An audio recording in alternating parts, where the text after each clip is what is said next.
दोस्तों ITI course YouTube channel पे स्वागत है। दोस्तों अभी तक 180 क्वेश्चन की पीडीएफ का वीडियो अपलोड कर दिया गया है। उसमें से आपको जनरेटर का चैप्टर मिल जाएगा, डीसी मोटर का चैप्टर मिल जाएगा, थ्री फेस इंडक्शन मोटर का चैप्टर मिल जाएगा। इन सारे चैप्टर की मिनी मॉक टेस्ट का जो पीडीएफ आती है उसी के वीडियो बना के अपलोड कर दिया गया है। प्ले लिस्ट पर आप जाकर ये वीडियो ज़रूर देख लीजिए, क्योंकि जो आईटीआई के अभी एग्ज़ाम हो रहे हैं हाल ही में, तो वो क्वेश्चन पेपर इन्हीं मिनी मॉक टेस्ट से उठाए जाते हैं। तो आप लोग तैयारी कर लीजिए इन्हीं मिनी मॉक टेस्ट के द्वारा। चलिए आते हैं क्वेश्चन 180 नंबर से चालू करते हैं। क्वेश्चन बोल रहा है कि स्लॉट 36 कॉइल और 4 पोल वाले मोटर के लिए 3 कला डबल परत विपरीत बाइंडिंग के लिए कॉइल की संख्या कला पोल की गणना करें। दोस्तों 36 स्लॉट हैं, यानी कॉइल्स की संख्या 36 और 4 पोल वाले मशीन है। इसका जो राइट आंसर आगे आ रहा है तो 3 कला पोल वाली आ रहा है, यानी राइट आंसर ए नंबर आएगा। ये राइट आंसर 3 कॉइल बटे फेस बटे पोल इसका राइट आंसर होगा। नेक्स्ट क्वेश्चन ये होगा कि रीबाइंडिंग प्रक्रिया का प्रकार बताइए। दोस्तों ये जो हमारा डायग्राम आपको दिख रहा है रीबाइंडिंग प्रक्रिया कर रहा है, हम दोबारा से रिबाइंडिंग कर रहे हैं। उसकी प्रोसेस पूछ रही, कौन सी प्रोसेस, कौन सी विधि है। दोस्तों जो ये मेथड है इसका हाथ से लपेटना विधि बोलते हैं। राइट आंसर ए आएगा, हैंड बाइंडिंग। ये देखो हाथ से ही बाइंडिंग को कर रहा है, ना कि मशीन का उपयोग कर रहा है। नेक्स्ट नेक्स्ट क्वेश्चन ये रहेगा, three phase slip ring induction motor को शुरू करने और चलाने के लिए किस प्रकार के स्टार्टर का उपयोग किया जाता है। दोस्तों जो three phase slip ring induction motor होता है उसको शुरू करना या चलाने के जो हमारा स्टार्टर होता है उसका नाम ही है रोटर रिहेस्टेड स्टार्टर। इसका राइट आंसर बी नंबर हो जाएगा। रोटर रिहेस्टेड स्टार्टर के माध्यम से हम इस मोटर को स्लिपरिंग मोटर को चालू करते हैं। नेक्स्ट क्वेश्चन, कॉलर का कार्य क्या है। जो कॉलर यूज किया जाता है, कॉलर का फंक्शन पूछा है। कॉलर का फंक्शन मैं बता देता हूँ आपको क्या होता है। ये जो जो डायग्राम कॉलर का दिखा रहा है, यहाँ पे डायग्राम है, इस कॉलर का फंक्शन पूछ रहा है। तो इसका जो राइट आंसर आएगा, इसका आएगा क्षेत्र के चारों ओर इंसुलेशन प्रदान करना। जो कॉलर का काम होता है, जो हमारे फील्ड बाइंडिंग होती है, फील्ड के चारों ओर इंसुलेशन लगाने का काम होता है कॉलर का। नेक्स्ट क्वेश्चन, किस प्रकार के बाइंडिंग तार को समर्सिबल पंप मोटर को बाइंडिंग करने के लिए उपयोग किया जाता है। दोस्तों जो हमारी समर्सिबल पंप होते हैं उसको जो बाइंडिंग का तार पूछ रहा है उसका उपयोग इसलिए करते हैं क्योंकि सबसे अच्छा होता है। अभी जो इसका राइट आंसर आएगा पीवीसी कवर प्रकार का। दोस्तों जो समर्सिबल पंप होता है वो पानी के अंदर होता है, उसकी जो वायरिंग करते हैं उसको पीवीसी इंसुलेटेड कवर वाले वायर का उपयोग करके हम उसको बाइंडिंग करते हैं समर्सिबल पंप मोटरों में। तो उसका राइट आंसर आएगा पीवीसी कवर प्रकार के उपयोग करते हैं तारों का। नेक्स्ट क्वेश्चन, एसी मोटरों में लंबी कार्ड बाइंडिंग न करने का क्या कारण है। जो हमारी एसी मोटर होती है उसमें जो लंबी कार्ड बाइंडिंग नहीं करते, इसका कारण ये है कि जो उसकी मोटर होती है अधिक बाइंडिंग तार की आवश्यकता होती है। इस तरह की एसी मोटर में जो लंबी कार्ड बाइंडिंग करते हैं उसमें जो कॉपर लॉस बहुत होता है, यानी कॉपर की ज़रूरत ज़्यादा होती है, अधिक बाइंडिंग तार की आवश्यकता पड़ती है, इसलिए हम लंबी कार्ड बाइंडिंग नहीं करते। नेक्स्ट नेक्स्ट बोला है, शीतलन के लिए किस प्रकार की बाइंडिंग में अधिक जगह है। जो हमारी बाइंडिंग की जाती है उस बाइंडिंग में ऐसी कौन सी बाइंडिंग है जिसमें सबसे अच्छा हीटिंग को कम करता है, यानी कूलिंग के लिए अधिक स्पेस जगह रहती है। तो हमारी जो ऐसी बाइंडिंग होती है ओवर हैंगिंग कॉयल और योक के बीच वाली बाइंडिंग होती है, between over heating coil and yoke. Right answer C होगा। नेक्स्ट क्वेश्चन, पैनल बोर्ड कहाँ उपयोग किए जाते हैं? जो पैनल का उपयोग करते हैं, पैनल बोर्ड लगाने का उद्देश्य होता है, इसका जो राइट आंसर आएगा त्रिकला घरेलू वायरिंग में पैनल बोर्ड का उपयोग करते हैं। नेक्स्ट क्वेश्चन, 1440 आरपीएम पर घूर्णन कर रहे 7.5 horse power squirrel cage motor द्वारा निर्मित बला घूर्ण न्यूटन मीटर में ज्ञात करें। दोस्तों 1440 आरपीएम की एक मोटर है, जो उसका पावर है, जो उसका पावर है 7.5 हॉर्स पावर यानी 7.5 हॉर्स पावर की मोटर है। उसका जो बला घूर्ण यानी न्यूटन मीटर में निकालना है, तो उसका जो राइट आंसर आ रहा है डी आ रहा है 36.6 newton metre. Right answer D. Next question,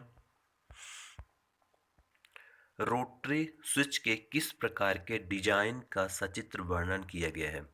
ये रोटरी स्विच है।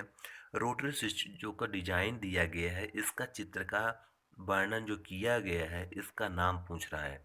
इसका जो राइट आंसर होगा सी नंबर होगा, क्वाइन स्लॉट, सी नंबर होगा। नेक्स्ट क्वेश्चन ये पूछ रहा है, त्रिकला स्लिप रिंग इंडक्शन मोटर शुरू करने के लिए रोटर प्रतिरोध स्टार्टर का उपयोग करने का उद्देश्य क्या है? दोस्तों जो स्लिप रिंग इंडक्शन मोटर होते हैं, उसमें जो हम प्रतिरोध लगाने के उद्देश्य क्या है? तो दोस्तों जो हमारा उद्देश्य ये है कि बला घूर्ण यानी टार्क को बढ़ाने के लिए स्लिप रिंग इंडक्शन मोटर में प्रतिरोध का उपयोग करा जाता है। नेक्स्ट क्वेश्चन, गति नियंत्रण की कौन सी विधि केवल त्रिकला स्लिप रिंग इंडक्शन मोटर के लिए आरोपित है? जो हमारा गति कंट्रोल होती है विधि, उसमें जो मेथड उपयोग करते हैं स्लिप रिंग इंडक्शन मोटर पे, वो जो विधि होती है उस विधि का नाम पूछा है, तो उस विधि का नाम है रोटर रिहेस्टेड गति नियंत्रण, यानी बी नंबर इसका राइट आंसर बी आएगा। नेक्स्ट क्वेश्चन, बाइंडिंग का नाम क्या है? दोस्तों जो बाइंडिंग दिखाई गई है, इसका नाम पूछ रहा है। इसका जो राइट आंसर आएगा स्क्यू बाइंडिंग। ये जो बाइंडिंग का डायग्राम दिखाया गया है, ये बाइंडिंग का चित्र स्क्यू बाइंडिंग है। नेक्स्ट क्वेश्चन, त्रिकला मोटर बाइंडिंग का नाम क्या है यदि कुंडली पिच पोल पिच से कम है? दोस्तों जो थ्री फेस मोटर का बाइंडिंग का नाम पूछ रहा है, ऐसी बाइंडिंग जिसका कुंडली पिच पोल पिच से कम है, यानी क्वाइल पिच का मान पोल पिच से कम है, वो जो राइट आंसर आएगा इसका, तो शॉर्ट कट बाइंडिंग यानी short corded binding, right answer D number आएगा ये। नेक्स्ट क्वेश्चन, त्रिकला संकेंद्रित बाइंडिंग का अवगुण कौन सा है? दोस्तों जो थ्री फेज संकेंद्रित बाइंडिंग है, उसका जो अवगुण है, उसका जो राइट आंसर आएगा बी नंबर आएगा। ए स्टेटेड फॉर्म से रिक्वायर्ड, एक स्टेप्ड फार्मर की आवश्यकता है। Next question, three phase motor binding के लिए प्रयुक्त आरेख का नाम बताइए। ये जो आरेख है डायग्राम दिखाया गया है सर्किट का, आर बाई वी फेस का कुछ है एंगल, तो उसका जो नाम पूछ रहा है, इसका जो राइट आंसर आएगा अंगूठी का आरेख, राइट आंसर ए नंबर आएगा, रिंग डायग्राम।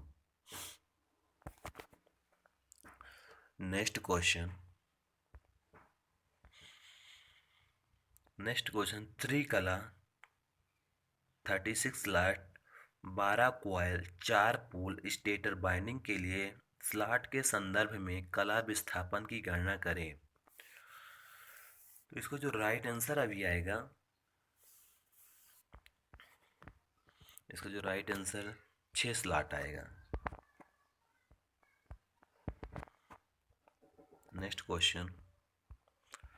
नेक्स्ट क्वेश्चन ये है कि क्वाइल पोल कला की संख्या वाले एसी मोटर बाइंडिंग किस प्रकार के अलग अलग स्लॉट में व्यवस्थित होते हैं?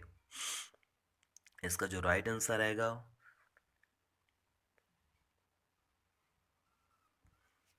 विपरीत बाइंडिंग, यानी राइट आंसर सी आएगा। डिस्ट्रीब्यूटेड बाइंडिंग में उपयोग किया जाता है, अलग अलग स्लॉट में व्यवस्थित जो की जाती है ऐसी बाइंडिंग जो विपरीत बाइंडिंग होती है, यानी distributed binding. Next question, binding के किस प्रकार का परीक्षण का चित्रण किया गया है? दोस्तों जो बाइंडिंग का डायग्राम यानी चित्रण दिखा रहा है इसका नाम पूछ रहा है। जो इसका नाम रहेगा, इसको जो राइट आंसर आएगा तो इसका आएगा प्रतिरोध परीक्षण, यानी रेजिस्टेंस टेस्ट के डायग्राम ये दिखा रहा है। राइट आंसर बी नंबर आएगा। नेक्स्ट क्वेश्चन,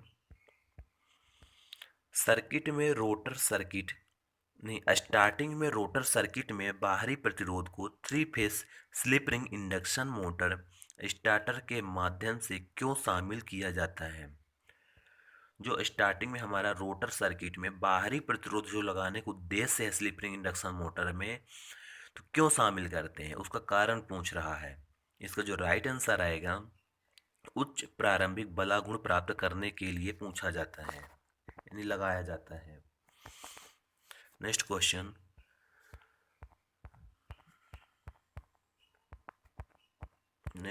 ये रहेगा,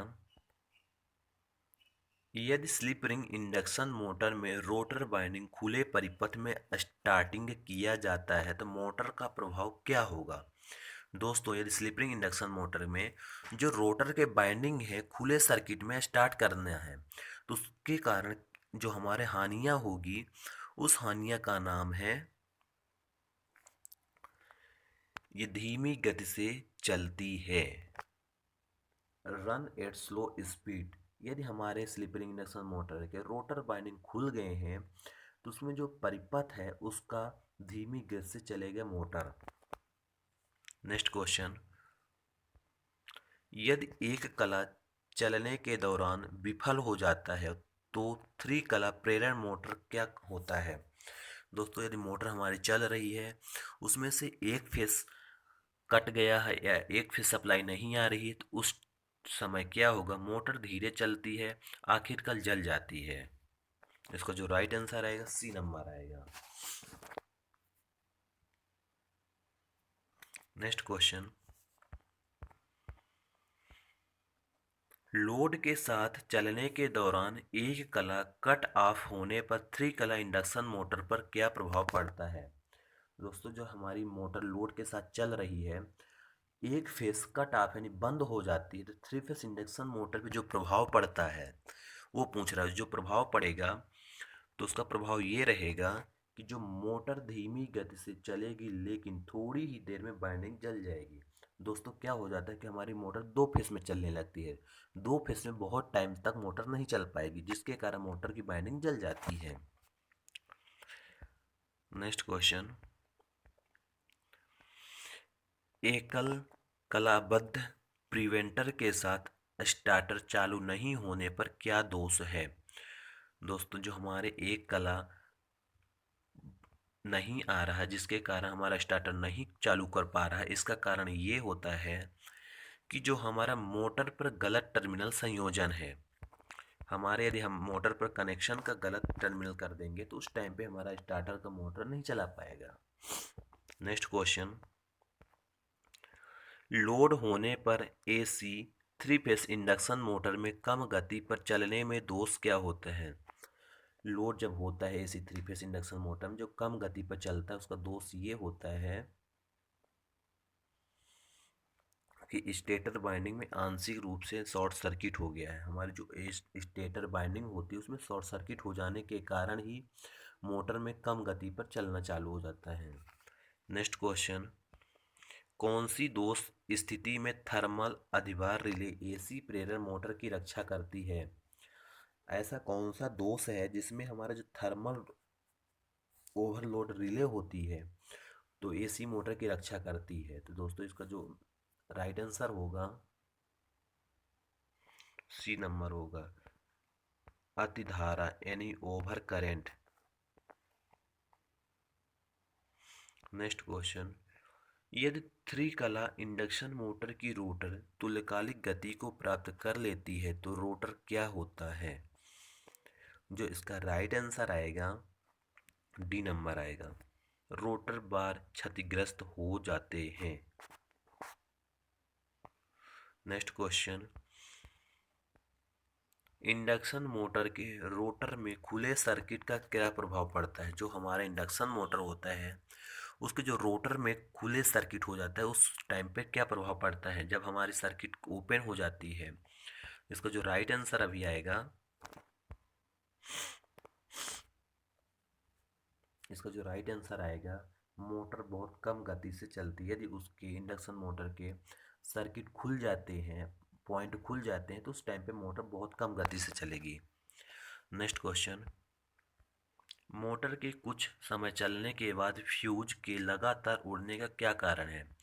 दोस्तों, यदि हमारी मोटर चलती रहती है और कुछ समय बाद फ्यूज उड़ जाते हैं, यानी फ्यूज खुल जाते हैं, ओपन हो जाते हैं, उसका कारण ये होता है कि जो हमारी मोटर है बाइंडिंग खराब इंसुलेशन लगा है, जिसके कारण हमारा मोटर का बार बार फ्यूज ओपन हो रहा है। नेक्स्ट क्वेश्चन, त्रिकला प्रेरण मोटर का क्या होता है अगर एक कला शुरू होने के दौरान विफल हो जाता है? दोस्तों, थ्री फेस इंडक्शन मोटर है, अगर एक फेस ओपन हो जाता है तो उस टाइम पे जो मोटरें होती है तो मोटर चलती है मगर तुरंत रुक जाती है, क्योंकि वो दो फेस में चलने लगती है, इसलिए वो प्रॉपर काम नहीं करती। नेक्स्ट क्वेश्चन, ये है कि थ्री फेस मोटर स्टार्टर का सिंगल फेस प्रिवेंट के साथ बार बार ट्रिप कर कारण कौन सा है? दोस्तों, जो हमारा स्टार्टर के साथ बार बार स्टार्टर ट्रिप कर रहा है उसका जो उद्देश्य यानी कारण है ORL की गलत सेटिंग है। दोस्तों, जो हमारा OLR जो लगा होता है उसकी जो गलत कनेक्शन होते हैं उसके कारण ट्रिप कर देता है मोटर। नेक्स्ट ये है question, three phase motor stator binding में आंतरिक ग्लाउरर परीक्षण करते समय हेक्जा ब्लेड रखकर लघुपतित कुंडली दोष क्या प्रदर्शित करता है?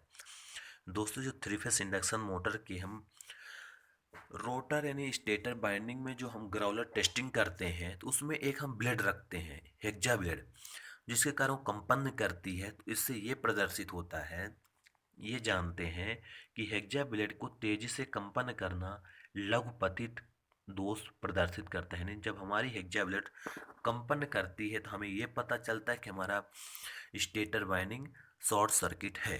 तो अभी तो दोस्तों 211 क्वेश्चन तक के PDF अपलोड कर दिया गया है। यदि हमारे चैनल पर नए हो, चैनल को सब्सक्राइब कर लीजिए और दोस्तों तक शेयर जरूर करिए।